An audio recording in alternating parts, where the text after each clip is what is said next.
I touched the small duck. I really loved it, but I had no money. That day there was only one egg left. The owner thought it was useless, so he tossed it into the trash can. Seeing this, I was shocked. I pretended to help clean the store, but then quietly moved next to the trash bag and took the egg successfully. It was still warm. I carefully put it in my pocket and went back home with my father. What could be inside? I quickly ran to my room and took a basket. I lined it with paper to create a makeshift incubator, then turned on a desk lamp.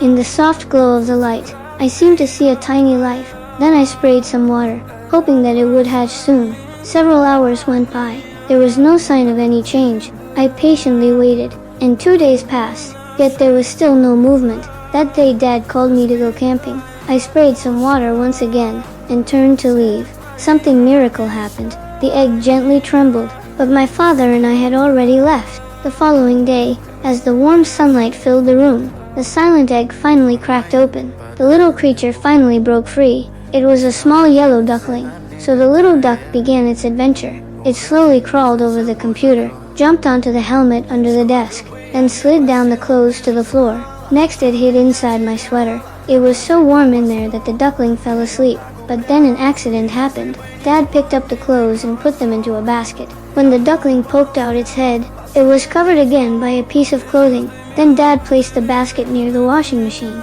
He started putting the clothes in one by one. Was this the end of its life? But the duckling miraculously crawled out of the basket. It was incredibly lucky. Just then I came home. I saw the egg had cracked. I realized the duckling had hatched. I immediately began searching around. Then I came to the washing machine and started checking the clothes, but the duckling had just slipped past me. It reached the window. This was its first time seeing the outside world. Then it leaped down and landed on the mat. But another mishap was about to happen. The knife on the table was about to fall, but the duck escaped danger once again.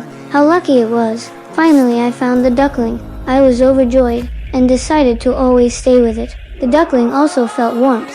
This story reminds us that even small lives are not easily lived. So please comment if you believe you'll be as lucky as the duckling.